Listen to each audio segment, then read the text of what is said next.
ہے کہ ہم شاید سوچ بھی نہ سکیں. ہر ہفتے جمعے کا دن آتا ہے، گزر جاتا ہے، اور شاید ہمیں توجہ بھی نہیں ہوتی. لیکن یقین کریں کہ اللہ پاک ہمیں ایک بہت بڑا موقع دیتے ہیں.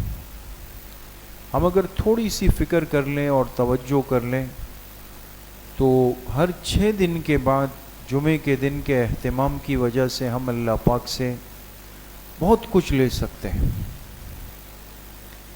تو حدیث پاک میں آتا ہے کہ آپ علیہ الصلاۃ والسلام نے ایک جمعے کے دن ارشاد فرمایا، اے مسلمانوں، اس دن کو اللہ نے عید کی طرح مقرر کر دیا، بس اس دن غسل کرو، جس کے پاس خوشبو ہو وہ خوشبو لگائے، اور پابندی کے ساتھ مسواک کرو. اب دیکھیں، عید کا دن وہ تو اس امت کے لیے 2 دن خاص ہے. حدیث پاک میں صراحت موجود ہے. آپ علیہ الصلاۃ والسلام نے عید الفطر اور عید الاضحیٰ کے لیے فرمایا یہ ہمارے لیے کیا ہے؟ عید ہے. لیکن جمعے کے دن کو عید فرمانے کا مطلب یہ نہیں ہے کہ ہم اس کو عید کہنے لگ جائیں. اور کیجئے گا دوستوں، اس سے بڑا مسئلہ حل ہو جائے گا. جمعے کے دن کو آپ علیہ الصلاۃ والسلام نے فرمایا یہ تمہارے لیے عید کی طرح ہے. لیکن اس کا یہ مطلب نہیں ہے کہ ہم جمعے کے دن کو عید کہنے لگ جائیں، بلکہ مطلب کیا ہے کہ ایسا اہتمام اپنی زندگی میں لے آئیں جیسے ایک مسلمان عید کے دن عید کی نماز کے لیے تیار ہوتا ہے. کچھ چیزوں کو سمجھنا پڑتا ہے دوستوں. اللہ نے عقل دی ہے، عقل کی صلاحیت صحیح جگہ پر استعمال ہو. ورنہ آج تک کسی مسلمان نے یہ نہیں کہا کہ جمعرات کے دن کہ بھئی کل عید ہے، چلے بھئی عید کی 2 رکعت نماز ہم فلاں مسجد میں پڑھیں گے. کسی نے کہا ہے؟ حالانکہ سنن ابن ماجہ کی روایت ہے کہ آپ علیہ الصلاۃ والسلام نے فرمایا یہ تمہارے لیے عید کی طرح ہے. بعض چیزیں تشبیہ ہوتی ہے، مشابہت دے کر کے بات کو سمجھانا. اس امت کی عیدیں 2 ہیں، ایک عید الفطر ہے اور ایک عید الاضحیٰ ہے. لیکن جمعے کے دن آپ علیہ السلام نے اہتمام سے تیار رہنے کا حکم دیا. اسی طریقے سے صحیح بخاری جو حدیث کی سب سے بڑی اور مستند ترین کتاب ہے، اس میں آپ علیہ الصلاۃ والسلام نے چند چیزیں ذکر فرمائیں. اب ہم غور کریں وہ چیزیں کیا ہے اور کیا واقعتاً بہت مشکل ہے. آپ نے فرمایا جو شخص جمعے کے دن اہتمام سے غسل کر لے، اس کے بعد اپنے بالوں میں تیل لگا لے، خوشبو استعمال کر لے، پھر نماز کے لیے اپنے گھر سے چل پڑے، اور جب مسجد میں پہنچے تو کسی شخص کو اس کی جگہ سے نہ اٹھائے. جو بیٹھا ہوا ہے یہ جہاں آیا، جہاں جگہ مل گئی وہاں پر بیٹھ جائے. جیسے بعض لوگ آتے بعد میں ہیں لیکن پھلانگتے آ رہے ہیں، اب جگہ آگے بنا رہے ہیں. تو آپ نے فرمایا کہ یہ جب مسجد پہنچے تو کسی کو اس کی جگہ سے نہ اٹھائیں. پھر امام کے خطبے میں جتنا وقت باقی ہو اس بیچ میں جس قدر نوافل پڑھ سکتا ہے پڑھ لے، اور جب امام خطبہ شروع کر لے تو یہ خاموش ہو کر خطبہ سننے لگ جائے. اب اس میں دیکھیں نا، کوئی نئی چیز تو ہے نہیں. جمعے کا دن کا غسل ہے، بالوں میں تیل لگانا ہے، خوشبو کا اہتمام کرنا ہے، گھر سے چل کے مسجد آنا ہے، بغیر کسی کا کندھا پھلانگے ہوئے اپنی جگہ بیٹھنا ہے. نفل کا وقت ہے تو نفل پڑھ لیں، ورنہ خطبے کے انتظار میں بیٹھ کے خطبہ سن لیں. تو آپ علیہ الصلاۃ والسلام نے فرمایا گزشتہ جمعے سے لے کر اس جمعے تک کے تمام گناہ اللہ پاک اس کے معاف فرما دیں. 1 ہفتے کے گناہ اللہ پاک معاف کر دیں. ہمارے پاس کتنے جمعے آتے ہیں دوست؟ اگر تھوڑی سی فکر، تھوڑا سا اہتمام. لیکن آج یہ ایک افسوس کی بات ہے اور خطرے کی بھی ہے کہ جمعے کا وہ اہتمام زندگیوں میں باقی نہیں رہا دوست. اس طرح ہے جیسے ایک ظہر کی نماز کے لیے ہم آتے ہیں، بس بہت زیادہ یہ کہ بس پانی ڈالتے ہیں جسم پہ. یہ نہیں ہے کہ وقت سے پہلے چلے، پیدل چلے، مسجد میں صف اول کی کوشش کریں، یہ چیزیں اب مزاج میں نہیں رہی. بیان سننا اور اس کو توجہ سے سننا یہ تو شاید اب بہت پرانی باتیں ہو گئی. تو مخصوص طبقہ ہوتا ہے جو شروع سے آ کے بیٹھ کر اپنے خطیب کی بات کو سنتا ہے. ورنہ یہ اتنی بڑی سعادت ہے دوستوں ہمارے لیے کہ ہم سوچ بھی نہیں سکتے. ہمیں یاد ہے ہم بنوری ٹاؤن میں طالب علم تھے, ایک بیرون ملک کے عالم تشریف لائے تھے, بہت بڑے عالم تھے. ان کو یہاں کراچی کی ایک مسجد میں جمعہ پڑھانے کے لیے لوگوں نے دعوت دی. جب وہ جمعہ پڑھا کے آئے, اگلے دن پھر جامعہ میں طلباء سے بات کر رہے تھے, تو فرمانے لگے کہ آپ پاکستان والوں کو اپنے اس جمعے کے دن میں جمعے کی نماز کی, جمعے کی مسجدوں کی قدر کرنی چاہیے. ورنہ کہا ہم سے پوچھے, ہم جہاں پر رہتے ہیں وہاں مسلمانوں کو عالم کے ساتھ آج 5 منٹ بیٹھنے کا وقت بھی نہیں کہ وہ بات سنیں.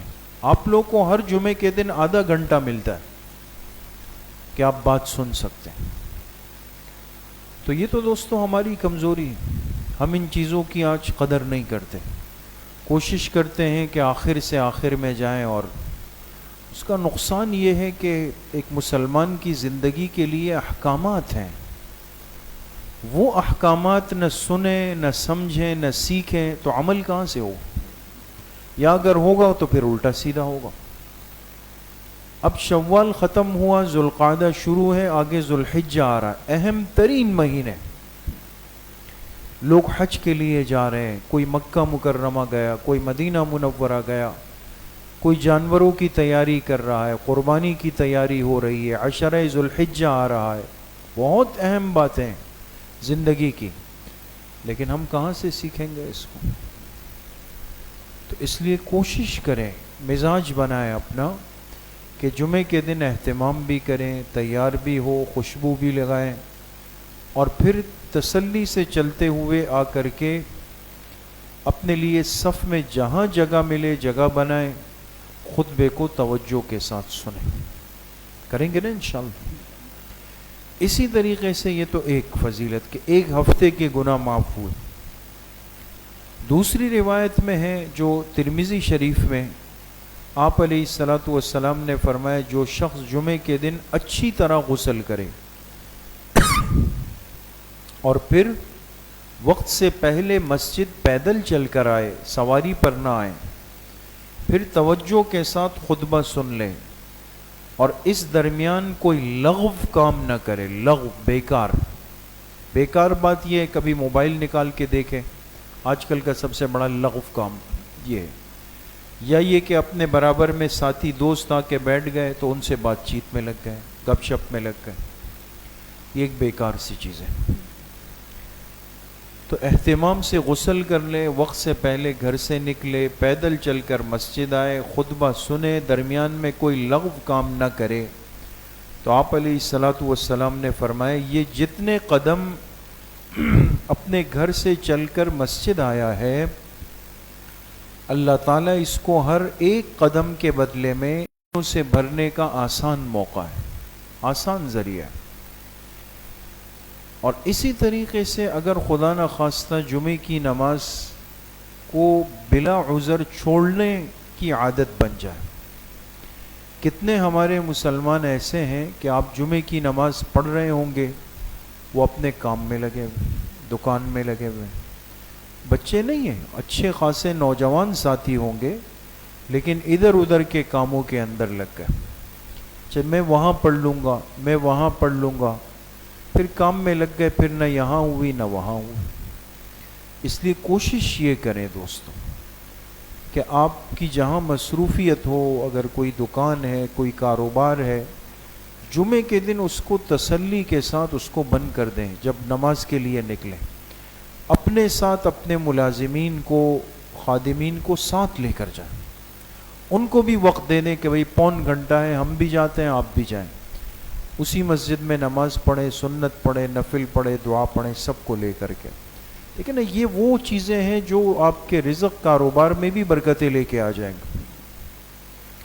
تو اب دکان میں کام کرنے والا بے نمازی ہے، وہ لڑکے نماز نہیں پڑھتے، نمازوں کو ضائع کرتے ہیں، تو کیا برکت آئے گی کاروبار میں، رزق میں دوست؟ اس لیے ان چیزوں کی طرف توجہ دینے کی ضرورت۔ تو صحیح مسلم کی روایت ہے، آپ علیہ الصلاۃ والسلام نے فرمایا کہ تم میں سے کوئی شخص جمعے کی نماز نہ چھوڑے، ورنہ یاد رکھو نتیجہ یہ ہوگا کہ اللہ پاک تمہارے دلوں کے اوپر مہر لگا دے۔ اور ایک روایت میں آتا ہے جو شخص سستی کی وجہ سے بغیر عذر 3 جمعے کی نمازیں متواتر چھوڑ دے گا، مسلسل چھوڑ دے گا، تو اس سے اللہ پاک کی ذات اپنی بیزاری کا اعلان فرما دیتی کہ میں اپنے اس بندے سے بیزار ہوں، اور اس کے دل پر اللہ تعالیٰ مہر لگا دیتے۔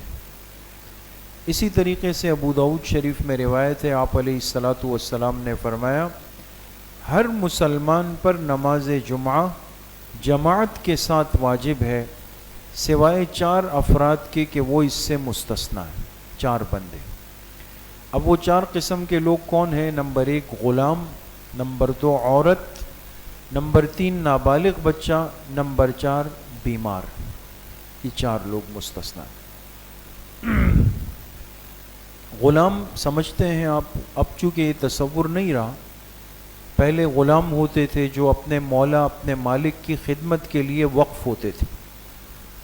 اب غلام کے ذمے کے حقوق بڑے سخت ہیں، اس کا اہتمام بہت زیادہ ہے، اس پر شریعت نے جمعے کی جماعت کو واجب نہیں کیا، لیکن اس کا مولا اس کو اپنے ساتھ لے کر آئے اور اس کو جماعت کی اجازت دے تو یہ بہت بڑا عمل ہے۔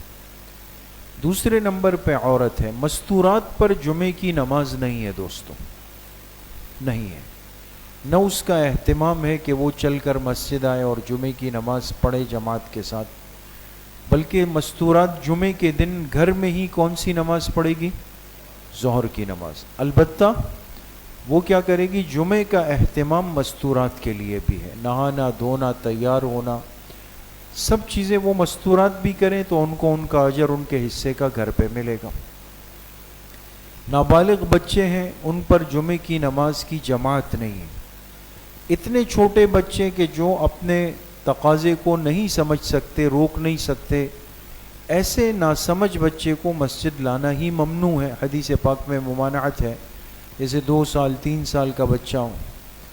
البتہ وہ نابالغ بچے جو سمجھداری کی حد میں ہوں، 7 سال 8 سال 6 سال، اور بیت الخلاء سمجھتے ہو، جا سکتے ہو، پاکی صفائی کر سکتے ہو، تو ان کو بنیت تربیت اور اصلاح کے ان کو ضرور لانا چاہیے، مسجد میں بھی لانا چاہیے، جماعت میں بھی لانا چاہیے، اور جمعے میں خاص اہتمام کے ساتھ ان کو لانا چاہیے تاکہ ان بچوں کی تربیت ہو جائے۔ چوتھے نمبر پہ جو بیمار فرد ہے، اگر کوئی شخص بیمار ہے اور اتنا بیمار ہے کہ وہ خود چل کر مسجد نہیں آ سکتا، یا یہ کہ اگر آئے گا تو بیماری کے بڑھنے کا اندیشہ ہے، تو ایسے مسلمان بیمار کے لیے بھی جمعے کی جماعت سے رخصت ہے، وہ بھی بوجھ نہ لے۔ البتہ اگر ایسا بیمار ہے کہ اگر کوئی اس کو گاڑی میں لے آئے یا سہارا دے کر لے آئے اور وہ آ سکتا ہے، تو اس کو چاہیے کہ جمعے کی نماز کو ترک نہ کرے، بلکہ جمعے کی نماز کو جماعت کے ساتھ پڑھ لے، اور پھر باقی اپنے معمولات یا سنن نوافل وہ اپنے گھر کے اندر ادا کر لیں۔ تو مقصد یہ ہے کہ بہرحال جمعے کا اہتمام وہ امت پر بہت ضروری ہے اور اس کی بہت زیادہ برکات ہیں، اور کوشش یہ ہونی چاہیے کہ ہم کم از کم اس کو اس مسجد میں ادا کریں جو المسجد الجامع ہو، جہاں 5 نمازیں باجماعت ہوتی ہو اور جہاں امام مقرر ہو، وہیں جمعے کی نماز قائم ہونی چاہیے۔ یہ بات اس لیے عرض کر رہا ہوں کہ بعض دفعہ انسان مشغول ہوتا ہے، خاص طور پہ ہمارے وہ احباب جو آفیسز میں کام کرتے ہیں، ان کے لیے اتنی سہولت کر دی جاتی ہے کہ آفس والے احباب ان کے لیے ایک مصلی کی جگہ بنا لیتے ہیں، بھئی یہاں آپ لوگ اپنی جماعت پڑھ لیں، تو جو آ گیا وہ جماعت کرا لیتا ہے۔ بہت بڑی بات ہے اور اس کا اہتمام ہونا چاہیے، اس کو ترک نہیں کرنا چاہیے. لیکن یہ سننے میں آتا ہے اور بعض احباب اس طرح کے مسائل لے کر آتے ہیں کہ بھائی کبھی جمعے کے دن کام زیادہ ہوتا ہے تو آفس والے کہتے ہیں بھائی وہیں پر جا کے ہم جمعہ بھی پڑھ لیتے ہیں، جب عام نمازیں ہوتی ہیں تو جمعہ بھی پڑھ لیتے ہیں. تو اس کا نقصان یہ ہے دوستوں کہ جمعے کا ایک اہم مقصد اجتماعیت ہے، مسلمانوں کی اجتماعیت اور جوڑ قائم ہو، وہ فوت ہو جائے گا، عادت بن جائے گی. پھر ایک مسلمان بس اپنے چیئر سے اٹھے گا، جا کے 2 رکعت پڑھے گا، پھر آ کے دوبارہ بیٹھ جائے گا، وہ اہمیت اور اہتمام زندگیوں سے نکل جائے گا. تو اس لیے اس چیز کی زیادہ حوصلہ افزائی نہیں کی جا سکتی ہے. مجبوری الگ چیز ہے، جیسے گزشتہ سالوں پہلے ایک کرونا وائرس آیا، اللہ ہم سب کی حفاظت فرمائے. ایک آزمائش کا وقت تھا، کتنی پریشانی تھی، لوگ مسجدوں میں نہیں آ سکتے تھے. تو اس وقت علماء نے یہ فتویٰ دیا اور گنجائش تھی کہ بھئی کم سے کم جمعے کی جماعت بچ جائے. تو ہر بندہ 4 5 6 7 4 5 6 7 جہاں جڑ جائے اور وہ اپنی جمعے کی جماعت قائم کر لے، بشرطے کہ پڑھانے والا جمعے کی شرائط پہ پورا اترتا ہو، خطبہ پڑھ سکتا ہو. جس کو خطبہ ہی نہیں آتا وہ کہے میں جمعہ پڑھا رہا ہوں تو کسی کی بھی نہیں ہوگی. تو اس لیے وہ تو ایک مجبوری کی صورت تھی، لیکن عام حالات کے اندر ان چیزوں کی حوصلہ افزائی نہیں ہو سکتی ہے. ہم کوشش کریں کہ اپنے محلے کی مسجد میں یا مسجد جامع میں جا کر جمعے کی نماز باجماعت ادا کریں. اللہ کریم مجھے بھی آپ سب کو صحیح عمل کی توفیق نصیب فرمائے. الحمدللہ رب العالمین والصلاة والسلام.